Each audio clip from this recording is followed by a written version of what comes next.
જય માતાજી, જય રામાપીર। તો અત્યારે આપણે ઊભા છીએ સુરેન્દ્રનગર મૂળી હાઈવે પર શેખપર ગામે અને જઈ રહ્યા છીએ કુકડા ગામે। કુકડા ગામની વાત કરું તો સુરેન્દ્રનગર જિલ્લામાં આવેલું છે। શેખપર ગામ પછી અને મૂળી ગામ છે તે પહેલા જ આ કુકડા ગામ આવી જાય છે અને ત્યાં જવાનું કારણ શું છે તે તમને આગળ વિડીયોમાં બતાવી દઈએ। ચાલો અમારી સાથે।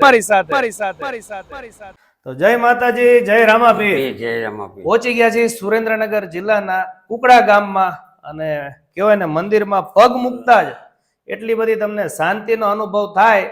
અને વાત કરીએ સેવકની તો જયુભા જીવુભા પરમાર પોતે ઘણા વર્ષોથી અહીં સેવા કરે છે। હવે શું સેવા કરે છે આપણે તેમના મુખેથી જ સાંભળીએ। જયુભા, શું સેવા કરી છે? આ ચોટીલા બધા જાય જાત્રાયુ માટે, એના માટે આ ઉતારો બનાવ્યો જાત્રાયુ માટે, અને એને આપણે ઉતારો દેવી। બરાબર છે। અહીંયા એકદમ નિઃશુલ્ક સેવા કરે છે પોતાના રૂપિયે।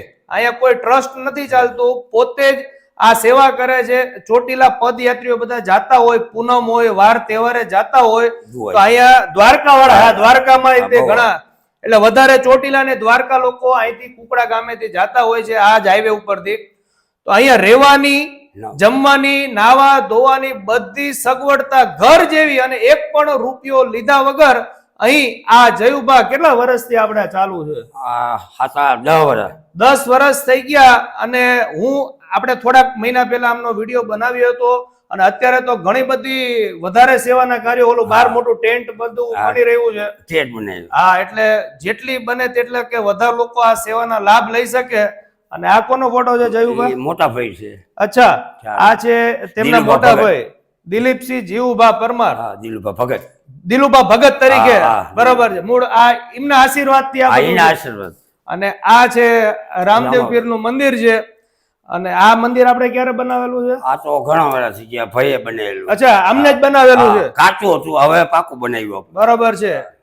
વાત કરી દઉં તો આમના જે મોટા ભાઈ છે દિલુભા ભગત, દિલુભા ભગત ની સેવા એટલી હતી અને ભક્તિ એટલી હતી, એમને જ આ મંદિર બનાવેલું છે। અને અહીંયા આવે છે દર્શન કરવા માટે જાત્રાળુ બધા। અને આજે ખાસ તો બીચ છે, બસ નું કહેવાનું, લક્ઝરી બસો આવે તો એના માટે ઉતારો અહીંયા છે। અચ્છા, એવું નથી કે તમે ચાલીને જાતા હોય, તમે કદાચ બસ લઈને પોતાની ગાડી લઈને નીકળ્યા હોય। મારા ઘણા અંગત મિત્રો વિડીયો જોઈને આવ્યા હતા, ગાડીઓ લઈને પણ આવ્યા હતા, બરોબર ને?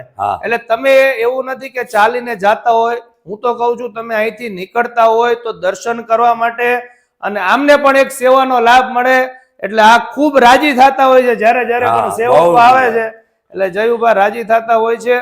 અને આજે બીચ છે તો આજે બીજે શું આપણે પ્રોગ્રામ? આજે કાયમાં જુદું રાખ્યું, આજે આઈસ્ક્રીમ રાખ્યો છે। અચ્છા, નાના બાળકો માટે બધી આઈસ્ક્રીમ। બરોબર છે। આ બીજ એટલે દર 15 દિવસે કરો છો? મહિનાની જે પહેલી બીજ આવે છે ઈ બીજ અહીંયા બાળકો માટે અલગ અલગ હોય છે। કોકવાર બટુક ભોજન હોય છે, કોકવાર આઈસ્ક્રીમ, મૂળ અલગ અલગ બધી સેવા કરતા હોય છે જયુભા। એટલે જે કઈ આ બધું પ્રતાપ છે એમની દયાથી જ છે, બરોબર છે।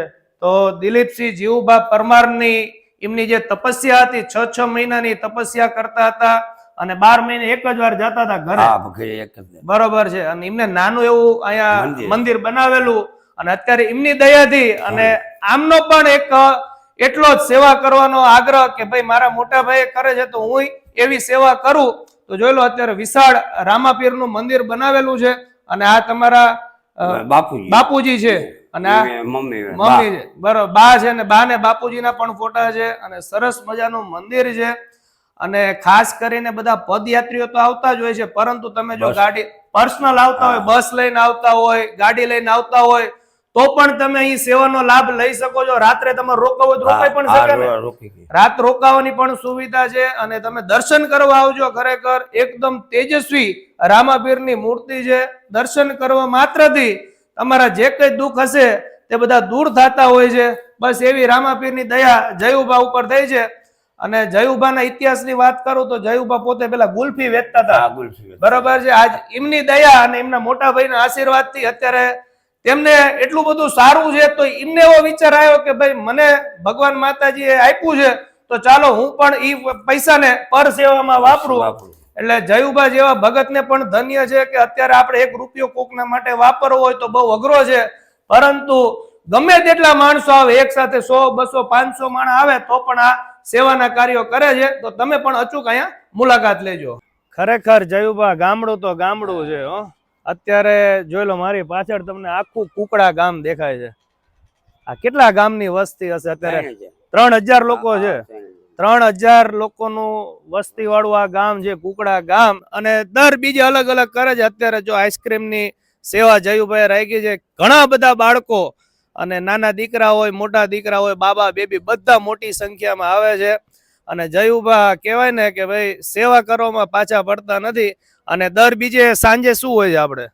દર બીજે ભજનનું રાતે. હા ભજન. હા ભજન ને બટુક ભોજન. ભજન. અચ્છા, ભજન અને ભોજન બંને આ અહીંયા સેવામાં દર બીજે હોય છે. એટલે તમે બીજે આવો તોય ભલે, અને બાકી રેગ્યુલર દિવસોમાં આવો. જો આ પાછળ તમને દેખાય છે આ આખો હાઈવે છે. આ તમે સુરેન્દ્રનગર થી આવો ને એટલે મૂળી ગામ પેલા જ કુકડા ગામ આવે ને કુકડાનું પાટિયું આવે ને એ પેલા જ એક આ રોડ પડે છે. અહીંયા તમારે વળી જવાનું એટલે તમને આ મોટી વિશાળ જગ્યા દેખાઈ જશે.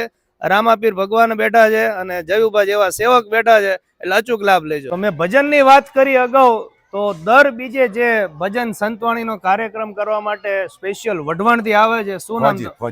ફોજી છો તમે? અચ્છા, શું નામ તમારું? સનુભાઈ. સનુભા. અને તમારું નામ? રાજુભાઈ. બાળાથી આવો છો? અચ્છા. આ પોતે ભજન ગાય છે અને આ સાથે તબલચી છો તમે? બરોબર છે. તો પેલા તો વાત કરી દઈએ આ જગ્યાના અનુભવની. તો તમને શું એવો અનુભવ થયો? તમને શું પરિણામ એવા રિઝલ્ટ મળ્યા છે? અમને રિઝલ્ટ એ મળ્યું કે મૂળી 24ની માલકોર, મૂળી તાલુકો અને ગામ કુકડા, જયુભાને અમારે પહેલી દાન એમની મુલાકાત થઈ. એટલે મુલાકાત રાજુભાઈના હિસાબે થઈ. રાજુભાઈ એવું કીધું કે બાપુની ઈચ્છા છે આપણે દાદાએ 12 બીજું ઉજવી છે. મેં કીધું કાંઈ વાંધો નહીં, પછી એની કૃપા હશે તો આપણે કરશું. પછી અમે 12 બીજ બહુ સરળતાથી બહુ આનંદથી, એ ભગવાનનો ભાવ એવો હતો કે અમારી 12 બીજ સરળતાથી બહુ આનંદથી બીજ ઉજવી. અને આ પવિત્ર જગ્યાની માલકો અમને એવો અનુભવ થયો કે નહીં, ભજન કર્યા જેવું આ જગ્યા છે. 100%. અને એવું અમને લાગ્યું કે ભજન કર્યા જેવી જગ્યા છે. ક્યારેનું કઈ ભજન પડ્યું હશે ત્યારે જ આપણે આ ભજન કરીએ કે ને. એમના મોટા ભાઈની વાત કરી. હું અહીં કને લાવવાળા મને રાજુભાઈ. બરોબર છે. બરાબર. હું તો ભજનિક છું, મારે તો ગમે જવાનું હોય. મને કે સાહેબ આ રીતે છે ને આપણે, અને નજીક છે આપણે, અને આપણે થોડોક તમે લાભ આપો તો કાંઈ વાંધો નહીં. પછી 12 બીજ પૂરી કરી બાપુને. અને એમના સ્વભાવ પ્રમાણે, એમના કુટુંબ પ્રમાણે કોઈને કોઈ એમનું ભજન પડ્યું છે તો અમને ખેંચી લાયા. અમારો બીજો કોઈ સંબંધ નહોતો. બરાબર. પણ ભજનની રીતે એ આત્મા એવો હશે તો અમને એવું લાગ્યું કે ના ભજન કર્યા જેવું છે. અને 12 બીજે દઈને એની સાનિધ્યમાં બહુ આનંદ કર્યો.